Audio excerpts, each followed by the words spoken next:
in this, oh, mm. So in the meeting, in the interim review, I was really shocked to find out that the college had no intention of letting Ash do the practical part of the assessments. As far as Ash was concerned, as far as I was concerned, she was onto the course and would be accessing it in the same way as every other student. They were all gearing up to do their first practical assessment after half term, and basically somebody in the meeting said that they had no intention of Ash doing the practical. I asked why, as this had never come up before, and they said she can't. And I questioned this. I was like, what do you mean she can't? Ashley has her own horse. She does these things every day. It's a very basic level. And they came back with some health and safety issues. Somebody being next to Ash, basically if the horse was to react and Ash couldn't see from a health and safety point of view what that horse was doing, then another person would need to be there. My response was, that's a reasonable adjustment. Obviously she's entitled to that, and you'd need to get that sorted out with City and Guilds. They said they had contacted City and Guilds, and I was later to see the email that they'd received back from City and Guilds.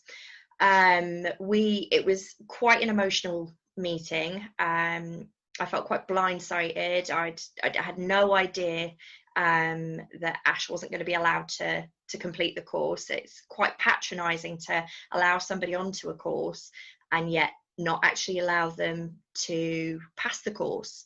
Ash is blind, but she's very able. She's very competent. And she's got every right. We argued in the meeting a little bit where somebody was telling me she couldn't put a head collar on. She does that every day. I'll give you video evidence. There was a discussion about whether it's safe for somebody who's blind to pick hooves. This expert felt not. I challenged them in their knowledge of working with people who were blind. I brought up the fact that, you know, Ash does this at the RDA and they are experts in teaching people who are blind. At one point, one of the staff turned to me and said, well, I've never taught anyone who's blind before. And my response was, so what have you done about that? And she looked at me blankly, and I said, because there are people who do know how to do that, and as a college you have a responsibility to go and find out how to teach somebody who's blind. That's not my job, that's your job. I advise that they get in touch with the RDA, which I've since found out they did get in touch with the RDA. The RDA gave them a number of recommendations, and I have those emails of recommendations now, yet the college failed to act on even one of the recommendations given to them. So I guess when you're working with Ask and Brian, when you're dealing with a college like this, you not only have to tell them who to email, but you also need to tell them or get assurances from them that they're actually going to follow the recommendation, that it's not a box ticking exercise. Anyway, we came away from the meeting pretty distraught. I put in a disability discrimination complaint yet again. The college didn't get back to me in the allotted time in their complaints procedure. I was escalating it up to the head. I was ringing up. I let the SENCO know almost 3 weeks after that nobody had responded to me. I'd never even got an acknowledgement to my email. Eventually somebody figured out that they'd sent it to a wrong address. I have no proof of this, but that's what I was told. And then pretty much a month later, I got an email back, and it was a cop-out. They weren't going to change their stance. Ashley could continue the year. She was going to be doing the theory, the classroom work. She was still allowed on the yard. She was still allowed to be doing everything everyone else was doing. They were just refusing to assess her. In that meeting and in several meetings and emails and conversations since, I've firstly disputed their doubt that she can pass this course. I've then said, even if she can't, if you're right and I'm wrong and she can't do this course, why aren't you allowing her the opportunity to at least fail? Like, you're not even giving my daughter the chance to be assessed. You're writing her off, and the only grounds for writing her off is that she's blind, and that's just wrong. You know, none of my complaints have really been handled very well. When coronavirus happened, I got in touch with City and Guilds. I was fed up with what I was hearing from the college.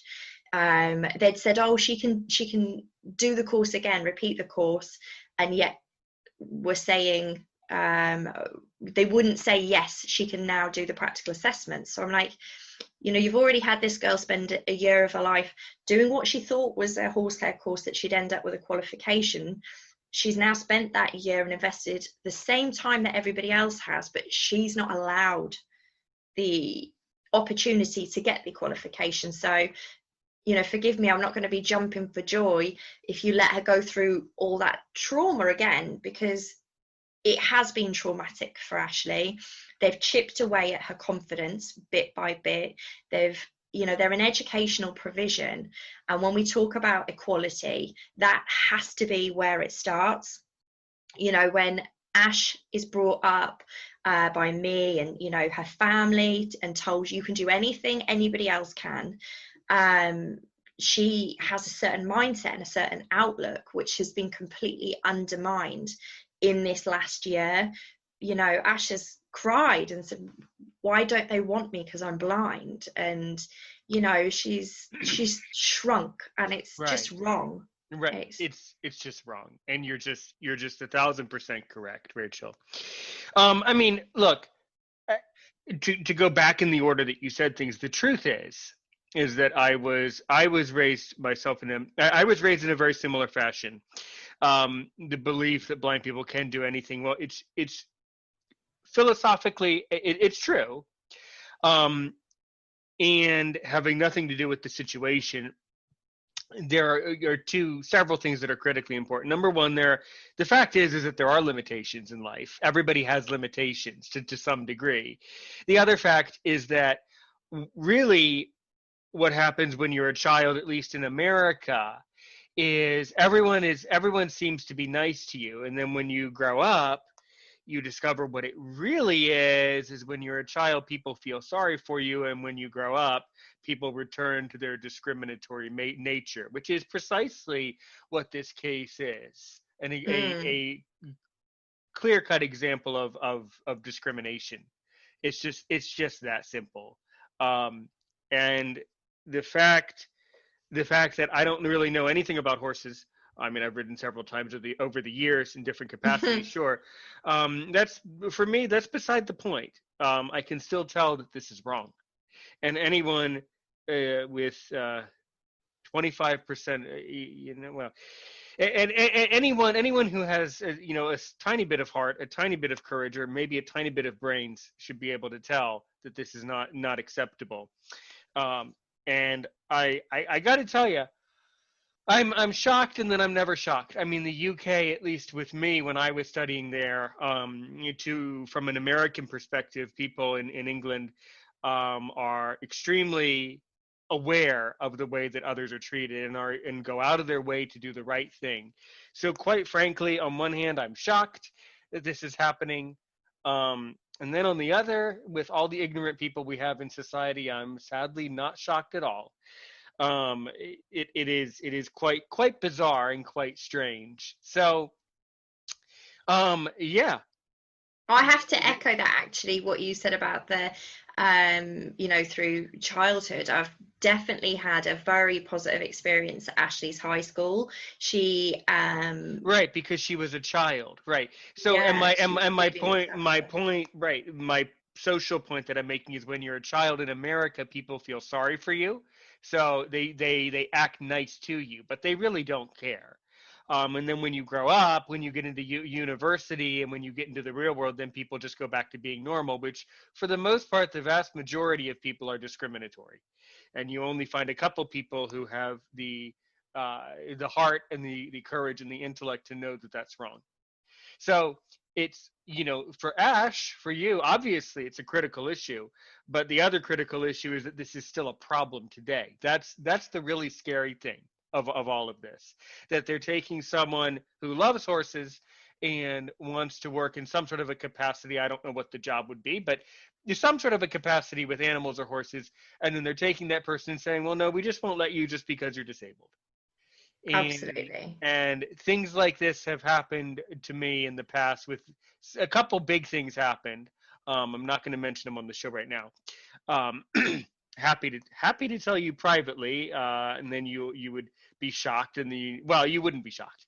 um, um, you would say, yeah, that sounds vaguely familiar. I've experienced a couple of things in my life that have been incredibly saddening and quite frankly incredibly disturbing. And what I've had to do is I've had to, and Ash's case is obviously a battle worth fighting, no question. But at the same time, for me, I've had to pick and choose battles, in life, of certain things that you just have to say, okay, well, the other critical point is, if people behave so poorly in society, are they truly worth the time? And in Ash's case, yes, it's worth, taking this up as high as this can go, I suppose.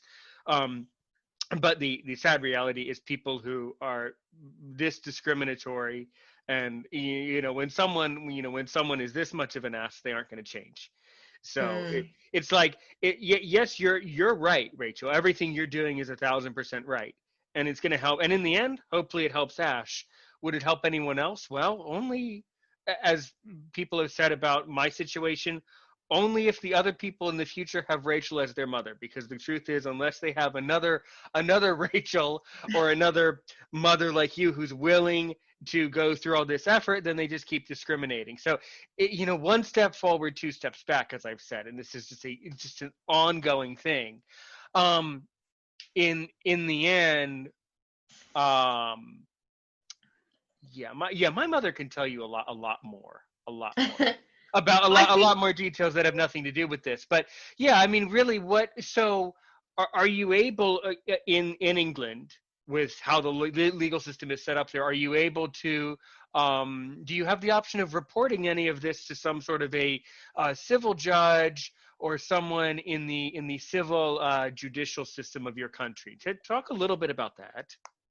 Yeah, so up until very recently, it's been a case of reporting them to Ofsted and reporting them to different, uh, And governing bodies. for our American listeners, what's Ofsted? You've used So, a lot of British vocab. Most of our American listeners won't know what you're talking about. Maybe explain it a little bit more in more detail for the so American. Ofsted is kind of like our governing body for education. So you can put complaints into them, and they are subject to inspections from Ofsted. So a complaint about disability discrimination at a college, which currently is classed as outstanding, and yet I've heard from so many other students, other parents, and teachers, people within the school have been messaging me to speak about this huge problem that they've got there. It's an institutional problem. Yeah. In terms of your question about basically suing them, yes, we do have that, and I have been taking legal advice, and I'm not just going to accept them only taking Ash back, and we have to move forward, and I do want to get a positive resolution for Ash. That's one thing, but I also want it to be kind of proven that this is a disability discrimination case. Sure, absolutely. And You have to be able to prove this, right? I completely support that concept. Completely support the idea. And one of the things that was done, in my case more recently, or at least I'm pretty suspicious it was done, is that after some certain things happened, my parents I believe they wrote some negative, or some less than positive reviews about certain people, on social media. So that might be something that you would, I don't know, maybe consider doing. Maybe in the future, after Ash gets the positive solution, as you say, mm, maybe network with some of these other parents. I mean, this is only my opinion. It's not a fact. It's my opinion. Maybe network with other parents and say, look, maybe you shouldn't send your child to this institution. I'm certainly not saying